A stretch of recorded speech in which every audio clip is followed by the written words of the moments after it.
Il a rejeté son propre fils pour assister à la réunion de parents de l'enfant de sa maîtresse. Ce jour-là, mon fils a levé son trophée, mon père est parti. Tout ce que j'ai accompli est grâce à ma mère qui m'a élevé seule. À côté de sa famille, il a paniqué et s'est précipité. Le jour où mon mari, Michel, a assisté à la première conférence parents-professeurs du fils de son amour secret, Maxence, mon propre fils, Léon, montait sur scène en tant que meilleur élève de l'État pour prononcer son discours de major de promotion. Il a brandi son trophée devant la foule et a dit calmement que son père était décédé quand il était jeune et que cet honneur était entièrement dû à sa mère. Au moment exact où ma conversation téléphonique s'est établie, je n'ai pas entendu les excuses de mon mari. Au lieu de cela, j'ai entendu la voix d'une femme teintée d'un doux sourire. Elle a dit, « Michel, merci beaucoup d'être venu à la conférence de Maxence aujourd'hui. Sans toi, voir tous les autres enfants avec leur père lui aurait certainement brisé le cœur à nouveau. » Je me tenais dans l'allée du 3e rang de l'auditorium du Civic Center, mes mains serrant fermement la veste de costume que mon fils Léon avait enlevée plus tôt ce matin-là. Les lumières de la scène étaient aveuglantes. L'animateur lisait la liste des élèves primés, et l'écran géant en arrière-plan faisait défiler les lettres dorées des prix d'excellence académique de l'État. Mon fils avait 18 ans, le meilleur élève en STEAM de tout l'État. Dans quelques instants, il représenterait sa promotion et prononcerait son discours. C'était le jour le plus important de sa vie. Pourtant, son père, Michel, était à l'autre bout du fil, assistant à une conférence parents-professeurs pour le fils d'une autre femme. J'ai serré mon téléphone, le bout de mes doigts devenant complètement froid. « Où es-tu » ai-je demandé. La ligne est restée silencieuse pendant quelques secondes. On aurait dit que Michel était sorti dans un couloir. Il a baissé la voix et a dit, « J'ai des affaires dans une école en ce moment. » « Quelle école ?» Ses pauses se sont faites plus longues. J'entendais des élèves jouer en arrière-plan, une enseignante appelant les parents à s'inscrire, puis cette femme appelant doucement, « Michel. » L'enseignante dit, « C'est l'heure de la photo de groupe. » Michel m'a immédiatement dit, « Émilie, je dois y aller. Je suis vraiment pris en ce moment. Peux-tu gérer les choses du côté de Léon ? Je viendrai plus tard. » Plus tard. J'ai regardé le côté de la scène. Léon portait la chemise blanche boutonnée que je lui avais repassée le matin, debout tranquillement dans la zone d'attente. Il était un peu plus grand que les enfants de son âge, le dos parfaitement droit, mais ses yeux scrutaient sans cesse la foule, cherchant l'entrée de l'auditorium encore et encore. Je savais qui il attendait. Au cours des 18 dernières années, il avait attendu bien trop de fois. J'ai dit, « Michel, sais-tu seulement quel jour nous sommes aujourd'hui ?» Il a semblé un peu impatient. « Je sais. C'est juste une cérémonie de remise de prix, n'est-ce pas ? Ce n'est pas comme si je n'y allais pas. La conférence parents-professeurs de Maxence est très importante aussi. Et sa mère ne peut pas tout gérer toute seule. Juste une cérémonie de remise de prix. » Ces 4 mots étaient comme un couteau émoussé, tranchant finalement les blessures que j'avais passées des années à essayer désespérément de maintenir fermées. J'ai soudain ri. C'était un rire très doux. Si doux que même moi je n'y ai pas entendu la douleur. « Bien, » ai-je dit. « Alors tu vas être occupé. » Au moment où j'ai raccroché, l'animateur a appelé le nom de Léon. Applaudissons chaleureusement le major de promotion de l'État de Lincoln High School cette année, Léon. Les applaudissements ont éclaté. Léon est monté sur scène, sous les projecteurs. Il n'a plus regardé vers l'entrée. Au lieu de cela, il a baissé son regard vers le public et m'a trouvé précisément dans la mer de gens. À ce moment-là, j'ai vu une très légère trace de déception dans ses yeux. C'était comme une lumière de Porsche qui avait été laissée allumée trop longtemps, acceptant finalement que personne n'allait pousser la porte et entrer. J'ai levé la main et je lui ai souri. Il m'a rendu un petit sourire. C'était bref, mais ça m'a fait mal au cœur intensément. Il y a 18 ans, quand je m'étais assise sur le lit d'hôpital, le tenant juste après sa naissance, Michel n'était pas l'homme qu'il est aujourd'hui. À l'époque, sa première start-up avait échoué, le laissant endetté. Il était si maigre qu'il ressemblait à un morceau de papier emporté par le vent. Je venais d'accoucher. Mes points de suture me faisaient encore mal.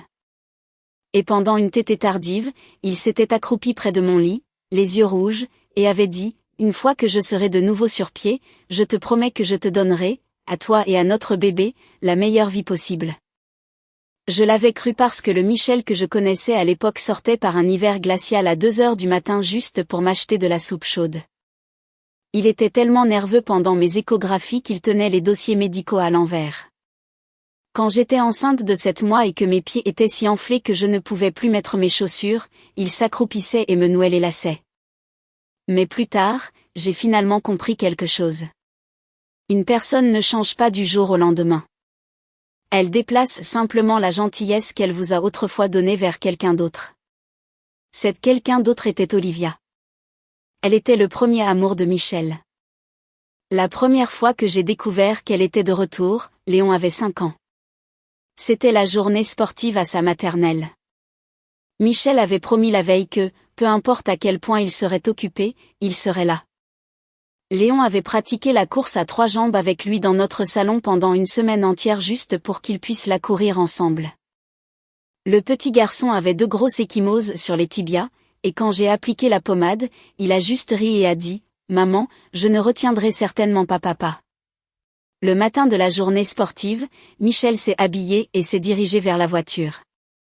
À mi-chemin, il a reçu un appel téléphonique.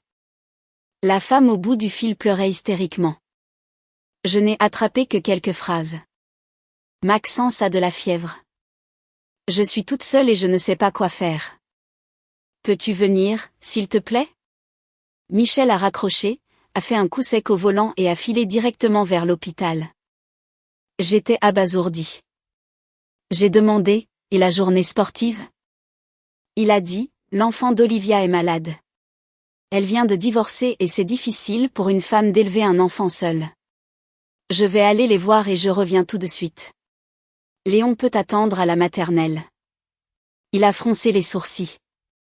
Ils ont des journées sportives tous les ans. Un enfant avec de la fièvre ne peut pas attendre. Émilie, arrête d'être si déraisonnable. C'était la première fois que j'entendais le mot déraisonnable sortir de sa bouche. Je me tenais aux portes de la maternelle, tenant un petit sac avec ses chaussures de course, regardant Léon sortir d'une foule d'enfants. Il avait des autocollants colorés sur les joues, regardant avec excitation derrière moi. « Maman, où est papa ?» Je me suis accroupie pour fixer son numéro de dossard en papier, ma gorge complètement serrée. Papa a eu une urgence. La lumière dans les yeux de Léon a légèrement diminué, mais il a rapidement hoché la tête. Ce n'est pas grave. Nous pouvons la courir ensemble, mais une course à 3 jambes nécessite 2 parents. Finalement, la maîtresse a dû faire appel à l'entraîneur de gym à la dernière minute pour courir avec lui. Après la course, Léon a remporté une médaille de 3e place. Il s'est tenu au bord de la ligne de sa classe, la tenant, ses yeux scrutant constamment les portes de l'école. Ce soir-là, Michel est rentré à la maison, portant un sac de fruits importés chers de Whole Foods. J'ai pensé que c'était une offre de paix pour Léon. Au lieu de cela, il a laissé les fruits sur la table de l'entrée et a dit, « Olivia m'a demandé d'apporter ça. » Elle dit, « Désolée pour le dérangement. » Le dérangement? Je l'ai regardé. Il a évité mes yeux. N'en fais pas toute une histoire. À l'époque, j'avais encore l'énergie de me battre. Je lui ai demandé pourquoi un simple appel d'Olivia signifiait qu'il pouvait abandonner son propre fils. Je lui ai demandé pourquoi la fièvre d'un autre enfant était une crise, mais la journée sportive que Léon avait anticipée pendant une semaine ne signifiait rien. Je lui ai demandé si c'était moi qui attendais à l'hôpital aujourd'hui. Serait-il parti avec la même hésitation? Michel avait toujours ses excuses. Olivia n'a pas de famille dans l'État. Elle vient de divorcer. Ses émotions sont instables. Maxence n'a pas de père. Le gamin est pitoyable. J'aidais juste. Arrête de te faire des idées et de supposer le pire des gens. Il a emballé tout son favoritisme comme de la gentillesse. Il a expliqué toutes ses absences comme des circonstances inévitables. Avec le temps, j'ai même commencé à douter de moi-même, me demandant si je n'étais pas vraiment trop mesquine. Ce n'est qu'à l'entrée en première année de Léon que les choses se sont corsées. Il avait obtenu un score parfait à sa première série d'examens finaux, et l'école avait organisé une assemblée spéciale. L'entreprise de Michel venait de décrocher un contrat énorme, et il était complètement débordé. Mais Léon a quand même apporté son avis de récompense à la table du dîner et a demandé très prudemment, « Papa, peux-tu venir me voir recevoir mon certificat ?» Michel s'est arrêté, sa fourchette à mi-chemin de sa bouche, et a dit avec désinvolture, « Bien sûr. » Les yeux de Léon se sont instantanément illuminés pour cette assemblée. Il a sorti sa chemise boutonnée préférée, a préparé son sac à dos un jour à l'avance, et a même pratiqué sa révérence devant le miroir de la salle de bain. Voir à quel point il était solennel et sérieux m'a complètement fait fondre le cœur. Mais le lendemain, Michel n'est pas revenu. L'excuse était Olivia. Encore une fois, Maxence s'était battu avec un camarade de classe, et le directeur avait exigé la présence d'un parent. Au moment où Olivia a commencé à pleurer, Michel s'est précipité. Après que Léon ait reçu son certificat sur scène, son professeur principal a demandé aux lauréats de prendre une photo avec leurs parents. Il s'est tenu à côté de moi, serrant son certificat, et m'a regardé. « Maman, papa s'est perdu. » Je lui ai frotté la tête et j'ai dit, « Papa sera là dès qu'il aura fini son travail. » Mais jusqu'à la fin de la séance photo, jusqu'à ce que les autres enfants s'en aillent en tenant la main de leurs parents, jusqu'à ce que tous les ballons de l'auditorium soient retirés, Michel n'est jamais apparu. Quand il est finalement rentré cette nuit-là, il était déjà 22 heures. Léon s'était endormi à son bureau, son certificat pressé sous son bras, les bords froissés par sa sueur. J'ai montré le certificat à Michel. Il l'a à peine regardé. « C'est super. Je lui achèterai un gros set Lego demain en récompense. » J'ai demandé, « Sais-tu combien de temps il t'a attendu ?» Michel s'est frotté les tempes, épuisé. « Émilie, ce que j'ai eu à gérer aujourd'hui n'était pas un problème mineur. Maxence a blessé un autre enfant. Olivia était si anxieuse qu'elle a failli pleurer. Léon t'avait là pour son prix, n'est-ce pas suffisant? Il veut aussi que son père soit là.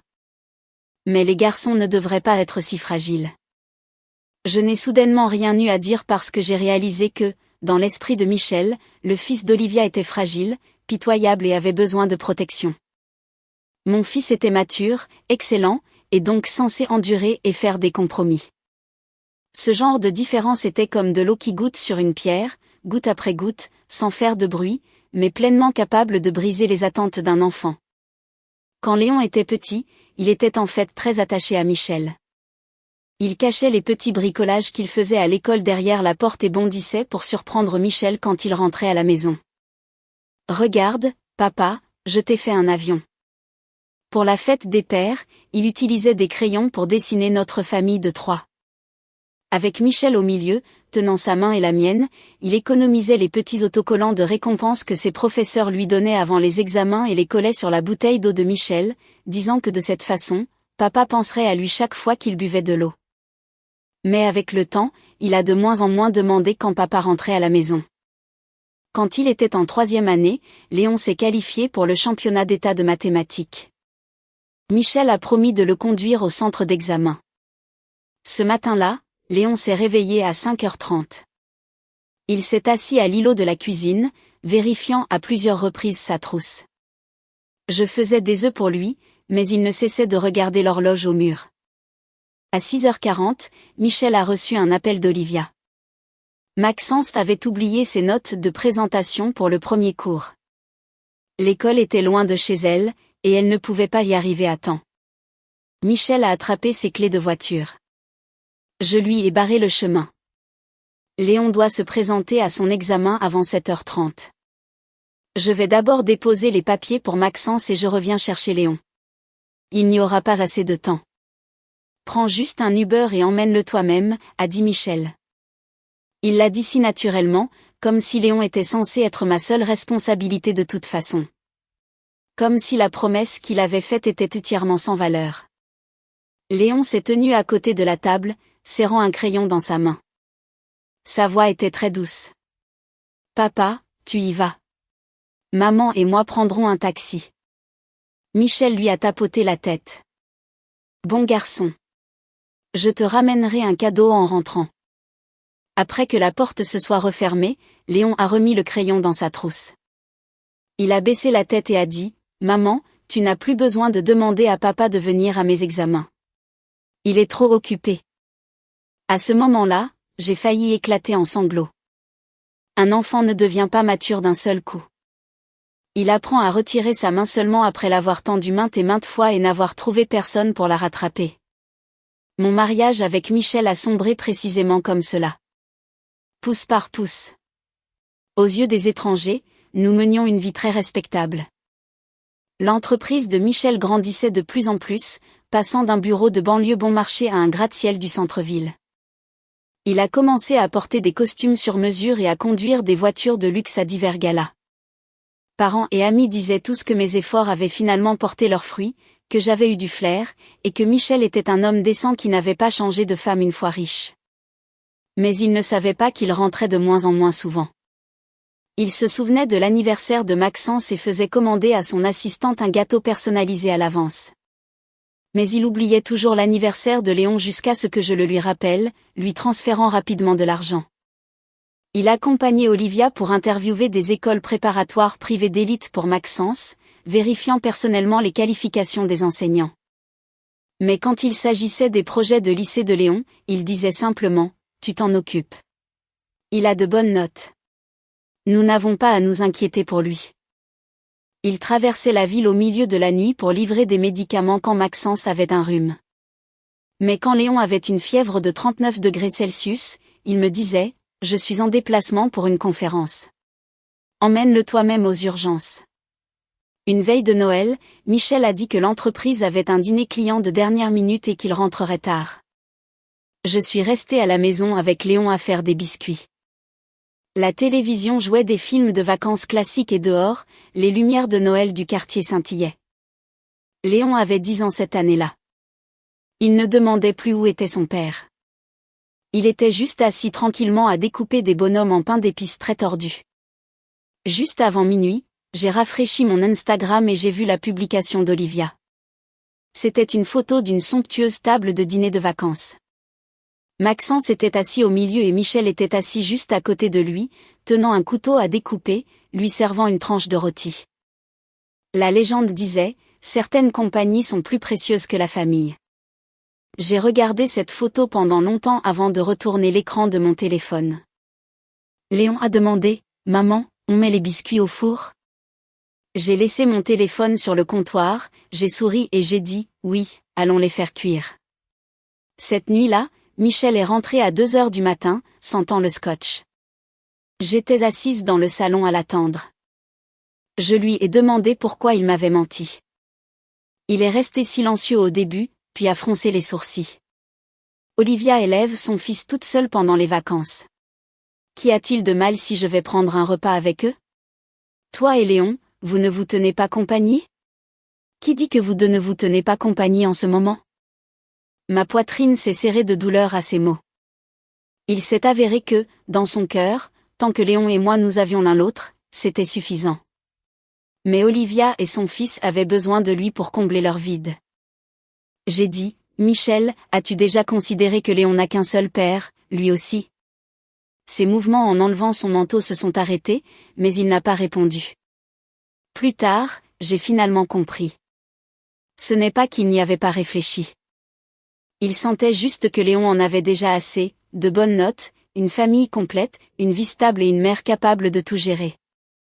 Par conséquent, son amour de père pouvait être retiré et distribué comme une charité à quelqu'un d'autre, comme un actif oisif. Mais l'amour n'est pas de l'argent. On ne peut pas simplement le prendre à un enfant et lui dire « Tu as déjà de quoi manger, des livres à lire et une maison où vivre, alors arrête d'être gourmand. » Le moment où mon cœur s'est vraiment endurci contre Michel s'est produit quand j'étais enceinte de Léon. Cet incident s'est passé bien plus tôt, mais pendant longtemps, j'ai refusé de m'y attarder.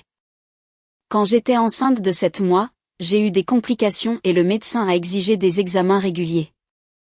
L'entreprise de Michel venait de démarrer et il était incroyablement occupé, mais il avait promis de m'accompagner à mon rendez-vous ce jour-là. J'avais toutes les cartes d'assurance et les dossiers médicaux rangés dans mon sac, assise dans le salon à l'attendre. Juste avant que nous partions, Olivia a appelé. À l'époque, elle n'était pas encore divorcée, elle avait juste des problèmes avec son mari. Elle a pleuré, disant que Maxence était malade. Son mari était en voyage d'affaires, et elle n'avait personne pour l'accompagner à l'hôpital. J'ai entendu Michel dire « J'arrive tout de suite ». Je me suis levée. Tu es censé m'accompagner à mon échographie aujourd'hui. Il a regardé mon ventre gonflé, son ton déchiré. Émilie, l'enfant d'Olivia a une forte fièvre. C'est une urgence. Ton rendez-vous n'est qu'un contrôle de routine. Peux-tu y aller seule cette fois-ci? J'ai dit, le médecin a dit qu'il devait faire une échographie détaillée cette fois. C'est trop difficile pour moi de gérer seule.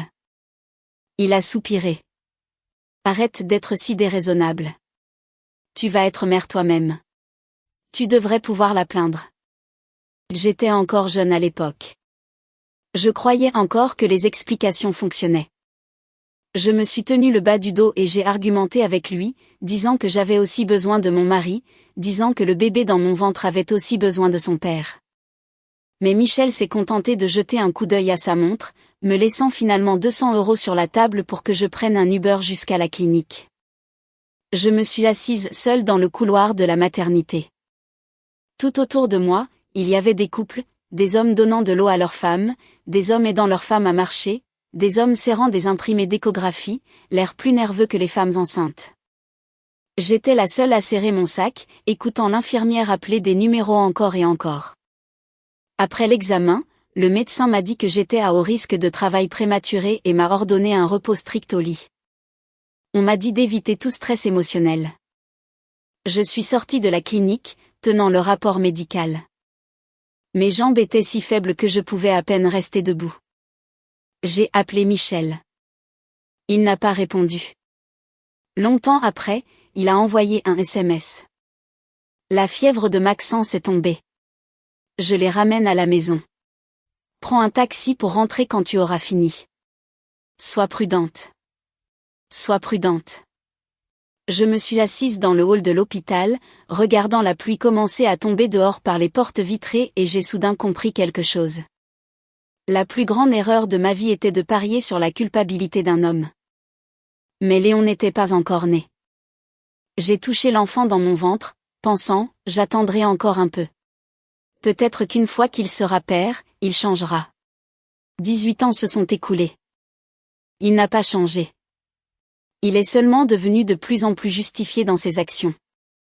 Les applaudissements dans l'auditorium m'ont tiré de mes souvenirs. Léon était debout au pupitre, acceptant son trophée et son certificat. Le proviseur lui a tapoté l'épaule, les yeux pleins d'admiration. L'écran géant affichait sa photo et ses notes, ses scores dans chaque matière aussi parfaits qu'un manuel imprimé. Les parents autour de moi murmuraient en discutant. Quelqu'un s'est retourné pour me regarder, disant avec envie, « C'est votre fils, n'est-ce pas? Il est incroyablement impressionnant. » J'ai souri et hoché la tête, mais mon cœur était aigrement douloureux. Bien sûr, il était impressionnant. Dès son plus jeune âge, il savait qu'il n'avait personne sur qui compter, alors il a travaillé désespérément pour se forger une personne qui n'avait pas besoin de père. L'animateur a invité Léon à prononcer son discours. Léon s'est approché du microphone et a d'abord fait une légère révérence au public. Sa voix était très posée, aussi claire que lorsqu'il aidait les élèves des classes inférieures, les professeurs, les autres élèves et les parents. Bonjour. Suivant le brouillon approuvé par l'école, il a remercié ses professeurs, ses pairs et son lycée. Chaque phrase était appropriée et calme, sans excès d'émotion, jusqu'à ce que l'animateur sourie et demande, « Léon, recevant un tel honneur aujourd'hui. Qui est la personne que vous voulez le plus remercier? Maman et papa sont-ils tous les deux dans le public aujourd'hui? » J'ai vu les doigts de Léon se serrer autour de la base du trophée. Le regard de tout l'auditorium s'est tourné vers lui. Instinctivement, j'ai regardé vers les portes d'entrée. C'était complètement vide. Léon a regardé là aussi, puis a retiré son regard et m'a regardé directement. Il a dit, « La personne que je veux le plus remercier est ma mère. » Des applaudissements ont éclaté. L'animateur est intervenu. « Je suis sûr que maman a beaucoup sacrifié pour vous. Et papa? Y a-t-il une façon spéciale dont papa vous a soutenu? C'était censé être un échange standard pour réchauffer la foule, mais l'air est soudainement devenu silencieux. Léon a tenu le microphone silencieux pendant 2 secondes. 2 secondes, c'est très court, mais c'était suffisant pour que je me souvienne de chaque instant où son attente n'avait abouti à rien. Puis il a levé les yeux et a dit calmement, « Beaucoup de gens me demandent pourquoi mon père n'est pas là. » L'auditorium est devenu silencieux. Mon cœur s'est violemment serré. Léon a continué, « Parce que mon père est décédé quand j'étais jeune. » C'était comme si quelqu'un avait appuyé sur le bouton pause dans toute la pièce. Quelqu'un a halté. Le sourire de l'animateur s'est figé sur son visage. L'expression du proviseur a légèrement changé. Mes doigts se sont tordus dans la veste de costume de Léon, écrasant pratiquement le tissu. Léon n'a pas perdu le contrôle. Il n'a même pas pleuré. Il est juste resté sous les lumières vives, parlant avec un calme presque cruel. Même s'il est techniquement toujours en vie, pendant les 18 ans où j'ai grandi, il n'a jamais vraiment été là pour moi. Mes journées sportives, les conférences parents-professeurs, les anniversaires, les photos de remise de diplômes, les compétitions, les cérémonies de remise de prix.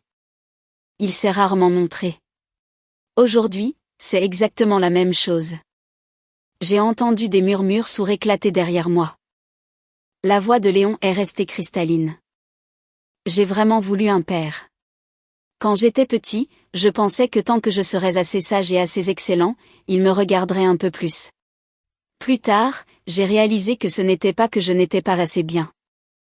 C'est juste que certaines personnes sont simplement incapables de me garder dans leur cœur. Mes larmes sont finalement tombées. Il m'a regardé, ses yeux devenant doux. Alors aujourd'hui, ce trophée n'est pas son honneur. Il appartient à mes professeurs. Il appartient à mon école. Et surtout, il appartient à ma mère. Il a levé le trophée. Maman, merci. Merci de m'avoir accompagnée toute seule pour m'amener jusqu'à aujourd'hui. Les applaudissements ont commencé de manière dispersée, puis ont grandi de plus en plus fort. Les gens se sont levés pour applaudir. Même l'étranger assis à côté de moi avait les yeux rougis. L'animateur a rapidement essayé d'apaiser les choses, parlant de la grandeur de l'amour d'une mère et de la gratitude d'un enfant. Mais je savais que Léon n'essayait pas d'être dramatique. Il mettait simplement un point final à ses 18 années d'attente. Après la cérémonie, une foule nous a submergés de félicitations. Son professeur principal m'a serré la main et a dit que l'école gérerait les retombées du discours de Léon, me disant de ne pas trop m'inquiéter. J'ai juste hoché la tête, sentant un poids lourd appuyé sur ma poitrine. Léon est descendu de scène et m'a tendu le trophée. Maman, il est lourd? Je l'ai pris et j'ai souri en disant, non, ce n'est pas le cas. Mais il était en fait très lourd. 18 ans de nuit, 18 ans de matin, 18 ans de frais de préparation au SAT, de signature médicale, de documents de candidature à l'université, de reçus Uber et de dîners qui avaient refroidi après avoir été réchauffés. Tout cela était pressé dans le poids de ce trophée. Je lui ai demandé, « Est-ce que tu gardais ces mots en toi depuis longtemps ?» Léon a baissé les yeux. « Je suis désolé, maman. Je ne t'ai pas prévenu à l'avance. Tu n'as pas à t'excuser. » J'ai tendu la main et j'ai redressé son col. « Tu as dit la vérité. » Il m'a regardé, et finalement, le grief d'un jeune garçon est apparu dans ses yeux. Il est allé tenir compagnie à Maxence encore aujourd'hui, n'est-ce pas? Je ne lui ai pas menti. Oui. Léon a eu un petit rire. Je le savais. « Je le savais » m'a fait beaucoup plus de mal que s'il avait pleuré. Nous étions à peine sortis de l'auditorium que Michel s'est précipité. Sa veste de costume était jetée sur son bras, son front perlé de sueur. Il était évident qu'il s'était dépêché d'arriver, mais ses premiers mots n'ont pas été une explication ou des excuses. Au lieu de cela, il a exigé furieusement, « Léon, qu'est-ce que tu viens de dire sur scène ?» Léon s'est arrêté de marcher. Le visage de Michel était livide. « Qui t'a appris à dire quelque chose comme ça? Sais-tu quel genre d'événement c'est? » Tant d'administrateurs, d'enseignants et de parents étaient là. Tu as annoncé à tout le monde que ton père était mort. Comment suis-je censé montrer mon visage maintenant? Léon l'a regardé. Alors, tout ce qui t'importe, c'est ton apparence?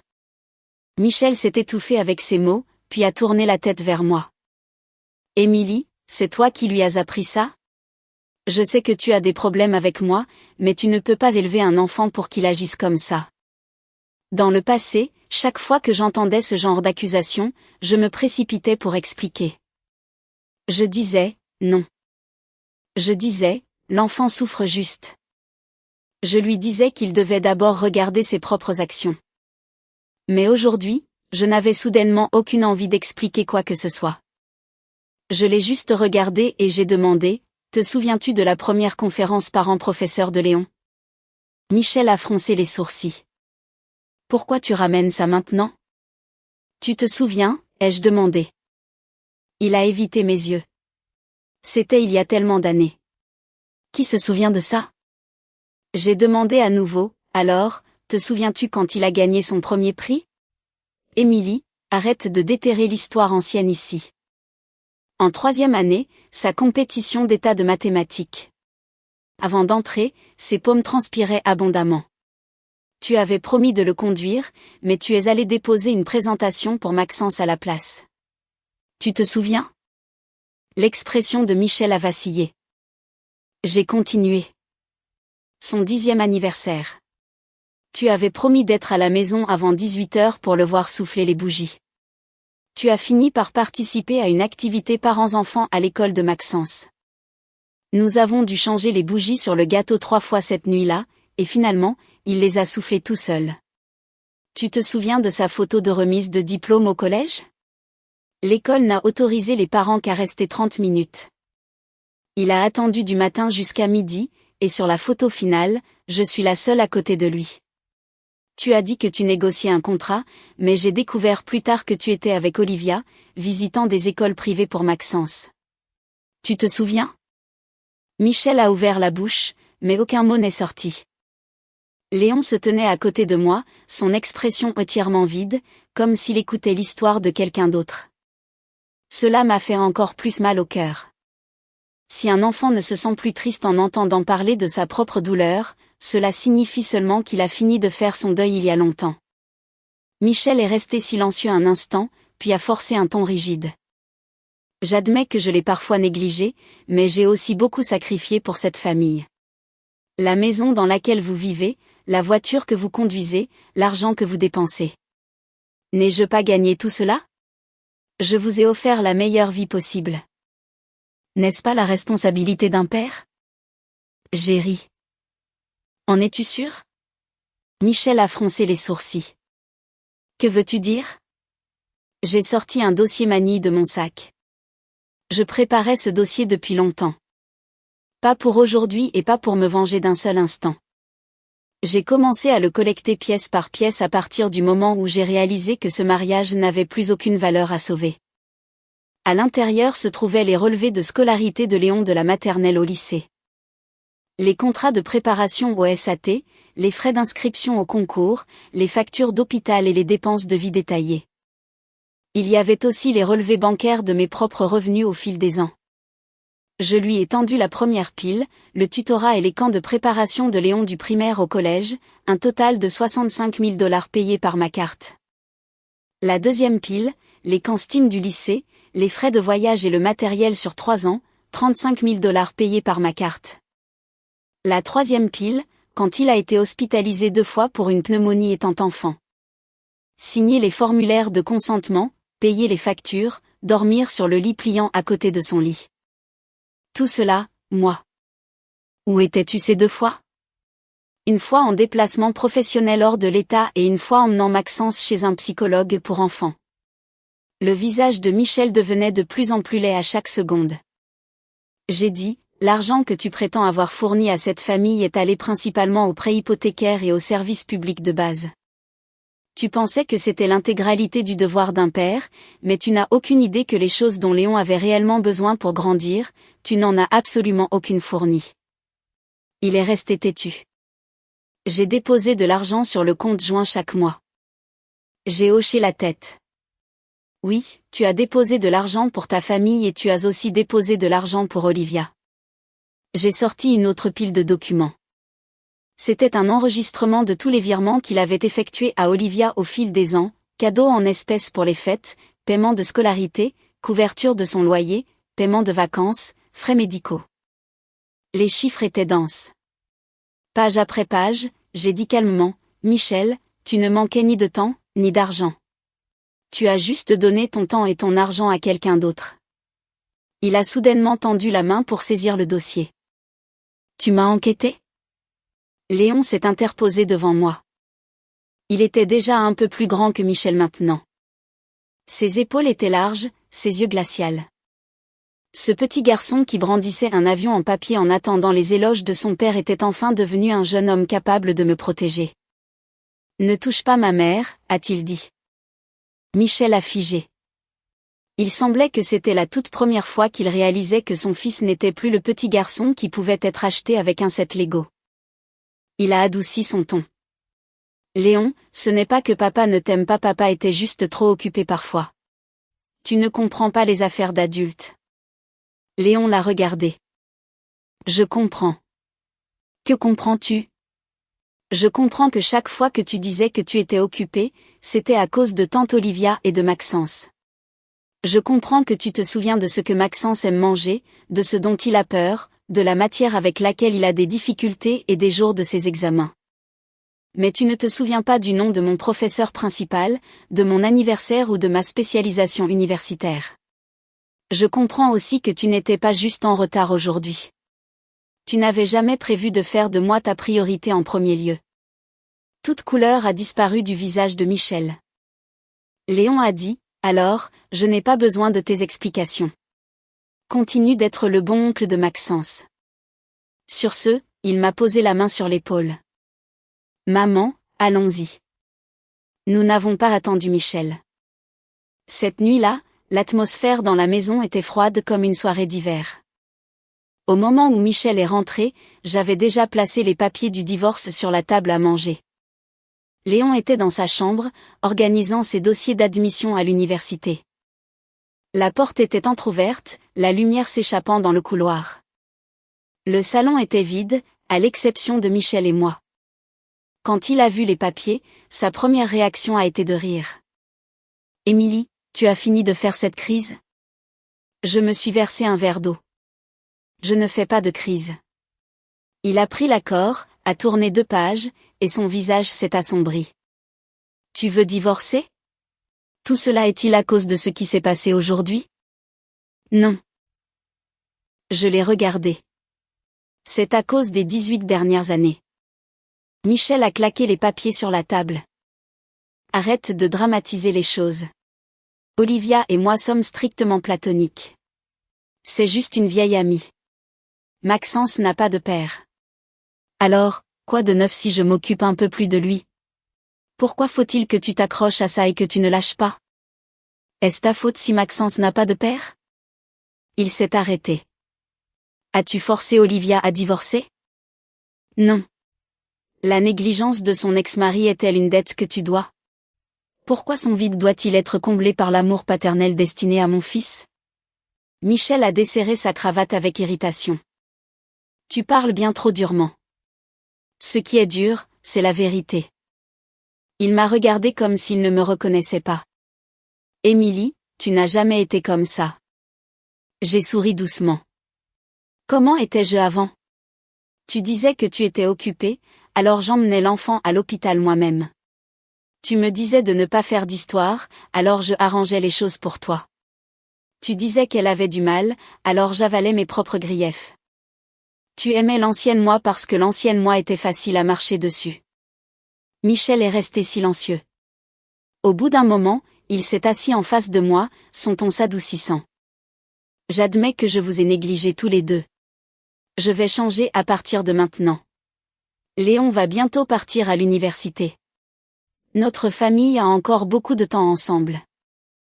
Il a déjà 18 ans. Alors quoi s'il a 18 ans ? Je peux me rattraper auprès de lui. Je l'ai regardé et j'ai soudainement trouvé cela absurde. Comment comptes-tu te rattraper exactement ? Rattraper le regard dans ses yeux t'attendant aux portes de l'école lors de sa journée sportive à la maternelle? Rattraper la nuit où il s'est endormi en tenant son certificat en première année? Rattraper les 3 fois où nous avons changé les bougies sur son gâteau de 10e anniversaire? Rattraper l'espace vide à côté de lui sur sa photo de remise de diplôme ou rattraper le fait qu'il se soit tenu sur une scène aujourd'hui, disant à toute la ville que son père est décédé? Les lèvres de Michel ont tremblé. J'ai dit, certaines choses, une fois manquées, sont simplement manquées pour toujours. Un lien père-fils n'est pas un calendrier de projets retardés que l'on peut simplement accélérer plus tard. Il a soudainement élevé la voix. Et toi? Vas-tu vraiment invalider notre mariage entier pour ça? Émilie, j'admets que tu as souffert avec moi pendant ces années de start-up. Mais plus tard, je t'ai donné une belle vie. Vas-tu vraiment jeter toutes nos années d'histoire? J'ai baissé les yeux sur mon reflet, tremblant dans le verre d'eau. 18 ans. Ce nombre me faisait hésiter. C'était comme un mur de briques bloquant ma retraite. Chaque fois que je voulais partir, quelqu'un me conseillait. Ça fait tellement d'années. L'enfant est grand. C'est normal que les hommes aient des distractions à l'extérieur tant qu'ils rentrent chez eux. Mais aujourd'hui, quand j'ai vu Léon sur cette scène, disant que son père était mort quand il était jeune, j'ai soudain compris quelque chose. Ce que je gardais n'était jamais une maison. Je gardais une maison vide. Une maison qui avait le nom d'un mari sur l'acte, mais pas de mari à l'intérieur. Un homme qui portait le titre de père, mais donnait une présence paternelle nulle. J'ai dit, j'ai chéri ces 18 ans, mais tu les as abandonnés il y a longtemps. Le lendemain, Olivia est venue me trouver. Elle a demandé à me rencontrer dans un café juste à l'extérieur de mon quartier. Elle portait une robe d'été de couleur claire, son maquillage impeccable, mais ses yeux portaient une pointe de fragilité. Il y a de nombreuses années, je l'avais vue une fois. À l'époque, elle se tenait devant l'immeuble de bureau de Michel, tenant un Maxence en pleurs. Michel m'a dépassé et a immédiatement pris son lourd sac de son épaule. Je me suis souvenu de cette scène pendant très longtemps. Aujourd'hui, elle était assise en face de moi. Ses premiers mots ont été « Émilie, j'ai entendu dire que tu divorçais de Michel. » Je l'ai corrigé. Ne fais pas comme si nous étions amis. Nous ne nous connaissons pas bien. Son visage s'est raidi, mais elle est rapidement revenue à son comportement délicat. Je sais que tu me méprends. Michel et moi n'avons vraiment pas le genre de relation que tu penses. Il a juste vu à quel point c'était difficile pour moi d'élever un enfant seul et il est intervenu pour aider. J'ai demandé, aider au point de payer les frais de scolarité de ton fils chaque année? Aider au point d'assister à ses conférences parents-professeurs? Aider au point que lorsque mon fils reçoit le prix de major de promotion de l'État, il est assis dans la classe de ton fils? Olivia a baissé la tête. Maxence a grandi en manquant de l'amour d'un père. Michel est juste un homme au cœur tendre. Mon fils ne manque-t-il pas de l'amour d'un père? Elle a levé les yeux, l'air troublé. Léon est différent. Il est si exceptionnel et il t'attoie pour t'occuper de lui. J'étais bien trop familière avec cette phrase. Michel l'avait dite. Olivia l'a dite aussi. Ils croyaient tous deux que tant qu'un enfant était exceptionnel, il n'avait pas le droit de se sentir lésé. Que tant qu'une femme était capable de maintenir les choses, elle ne méritait pas d'être soignée. J'ai poussé une photocopie sur la table vers elle. Ce sont les virements bancaires que Michel t'a envoyés au fil des ans. Les doigts d'Olivia ont tremblé. Ce sont les reçus de cartes de crédit de vous deux fréquentant des restaurants et des hôtels ensemble. Elle est devenue pâle. Nous mangions juste. C'est le formulaire d'accusé de réception des parents qu'il a signé pour Maxence. Dans la section Relations, il a écrit Père. Olivia a levé la tête pour me regarder. J'ai dit, Olivia, tu peux prétendre que tu es innocente, et tu peux prétendre qu'il aidait juste, mais tu ne peux pas profiter de ses soins paternels d'une part, forcer mon fils à subir les conséquences d'un père absent d'autre part, et ensuite exiger que je sympathise avec tes difficultés. Elle s'est mordu la lèvre, ses yeux se rétrécissant. Je n'ai jamais voulu détruire ta famille. Une personne n'a pas besoin de passer par la porte d'entrée pour détruire un foyer. Je l'ai regardé. Certaines personnes se tiennent juste dehors en appelant. Et la personne à l'intérieur qui sort volontairement a déjà démoli la maison. Les larmes d'Olivia sont tombées. Dans le passé, voir des larmes comme ça me faisait me demander si j'étais trop agressive. Mais aujourd'hui, je ne ressentais que de l'épuisement. Elle a dit, je voulais juste que Maxence ait une figure masculine plus âgée fiable sur qui compter. Alors tu devrais trouver son père biologique ou devenir quelqu'un sur qui il peut compter toi-même, pas voler le mari et le père de quelqu'un d'autre. Elle a finalement abandonné son acte de douceur. Elle a levé la tête, un éclair de ressentiment dans les yeux. Émilie, sais-tu pourquoi Michel était toujours prêt à m'aider? Parce que nous avons failli nous marier. Si ma famille ne s'était pas opposée à cela à l'époque, la personne qui l'aurait épousé n'aurait peut-être pas été toi. Je l'ai regardée calmement. Elle retirait enfin son masque. Il m'a toujours gardé dans son cœur toutes ces années. Tu sais que tu as juste occupé le titre de sa femme. J'ai soudain ri. Olivia, tu confonds l'hésitation d'une autre personne avec un amour profond et la lâcheté d'un homme avec une preuve de dévotion. As-tu déjà considéré que s'il t'aimait vraiment, il ne m'aurait pas épousée il y a 18 ans? S'il était vraiment un homme responsable, il ne t'aurait pas fait vivre dans cette relation trouble et indéfinie pendant 18 ans. Son expression a changé radicalement. Je me suis levée. Que vous soyez tous les deux pris dans un amour passé inoubliable ou que vous vous utilisiez simplement, cela n'a absolument plus rien à voir avec moi. À partir d'aujourd'hui, si tu veux, Michel, tu peux l'avoir. Arrête juste d'utiliser mon mariage comme bouclier pour ton affaire honteuse. Quand je suis sortie du café, le soleil était éclatant. Je n'ai pas regardé en arrière. Cet après-midi-là, je suis allée dans un cabinet d'avocat. L'avocat s'appelait Maître Dubois, recommandé par un ami de l'université. Après avoir examiné les documents que j'avais apportés, il m'a demandé, « Êtes-vous absolument certaine de vouloir poursuivre le divorce ?» J'ai hoché la tête. Concernant les actifs, les parts sociales de votre mari, les biens immobiliers matrimoniaux et les économies conjointes devront tous être audités. Les relevés de virement que vous avez fournis, si nous pouvons prouver un don à long terme et à grande échelle d'actifs matrimoniaux à un tiers, nous pouvons déposer une demande de recouvrement d'une partie de ces fonds conjoints. J'ai dit, je ne veux pas que cela traîne trop longtemps. Maître Dubois m'a regardé. Beaucoup de gens arrivent à ce stade et finissent par prendre froid parce que l'autre partie s'excuse ou parce que les enfants les supplient de rester ensemble. Mon fils me soutient. Quand j'ai prononcé cette phrase, je me suis sentie à la fois réconfortée et le cœur brisé. Léon ne m'a pas dit d'endurer. Il était même plus rationnel que moi.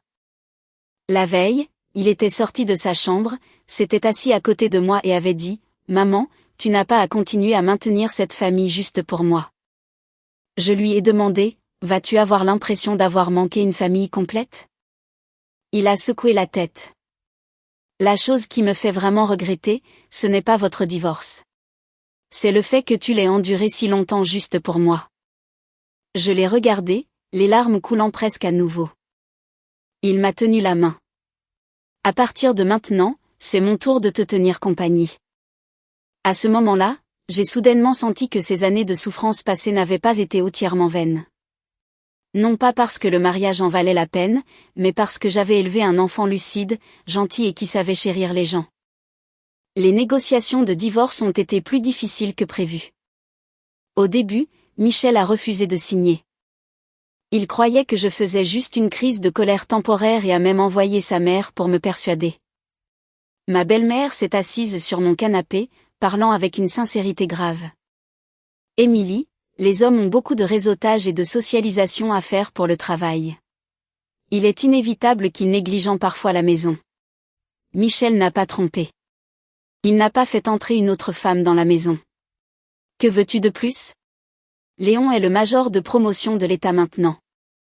Tu devrais être satisfaite. Je lui ai versé une tasse de café et j'ai dit calmement, « Maman, sais-tu dans quelle classe Léon était à l'école primaire ?» Elle s'est arrêtée. C'était il y a tellement d'années.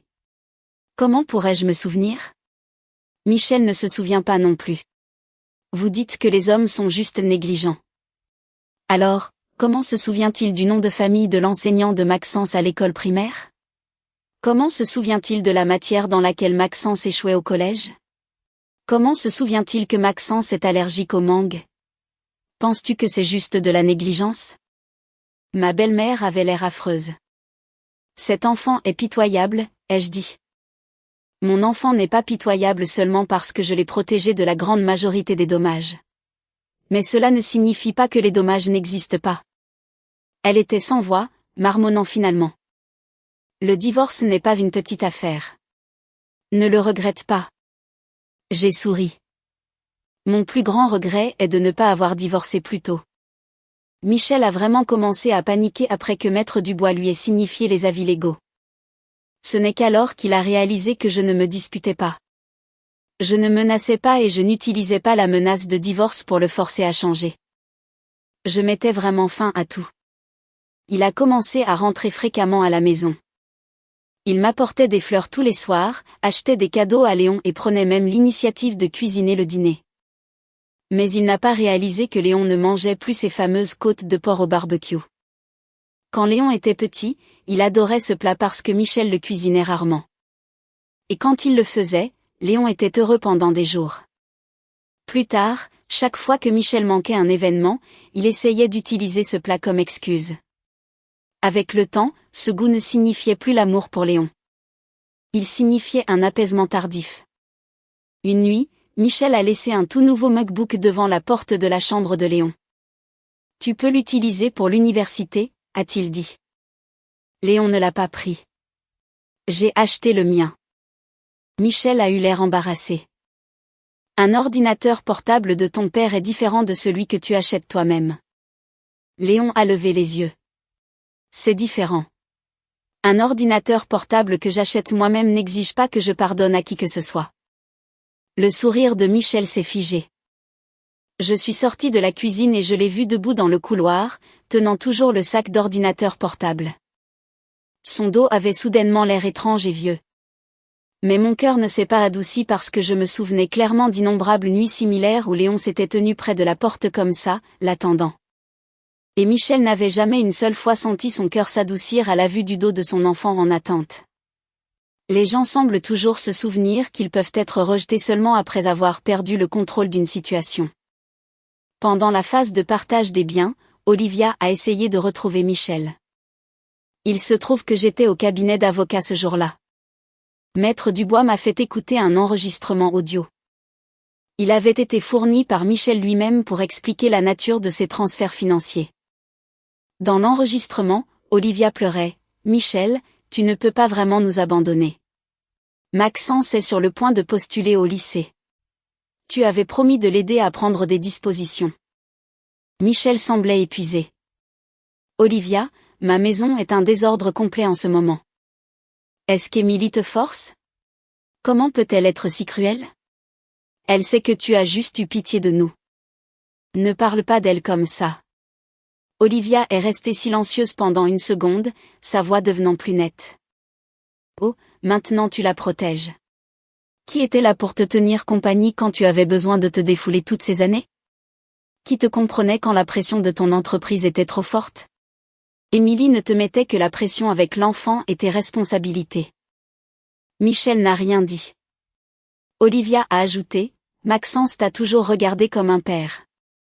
As-tu le cœur de le décevoir? » En entendant cela, j'ai failli éclater de rire. Quel mot familier. Ils avaient enfin dit tout haut ce qui était resté silencieux, le traitant comme un père.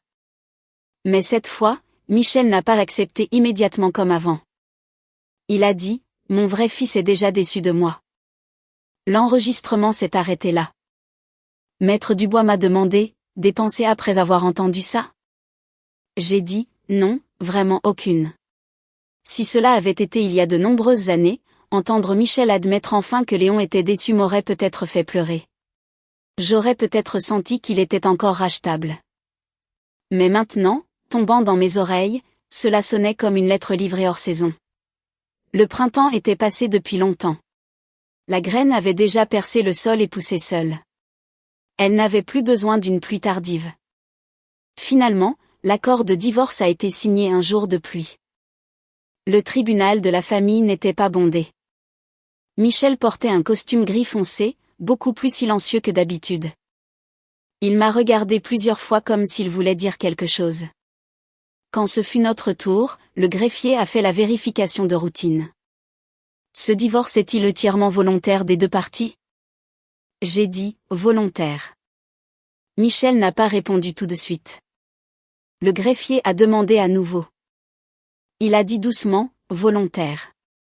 Quand le juge a signé les papiers finaux, je n'ai pas ressenti la vindicte dramatique que j'avais imaginée, ni ne me suis effondrée. Il n'y avait qu'un sentiment de soulagement creux, comme si j'avais enfin déposé un poids lourd que j'avais porté trop longtemps. En sortant du palais de justice, la pluie avait cessé. Michel m'a appelé, Émilie. Je me suis retournée. Il se tenait au bas des marches, les yeux un peu rouges. En sommes-nous vraiment arrivés là? J'ai dit, c'est toi qui nous as conduits ici. Il a souri amèrement. Faut-il vraiment le dire comme ça? N'est-ce pas la vérité? Je l'ai regardé. Léon et moi sommes toujours restés au même endroit à t'attendre.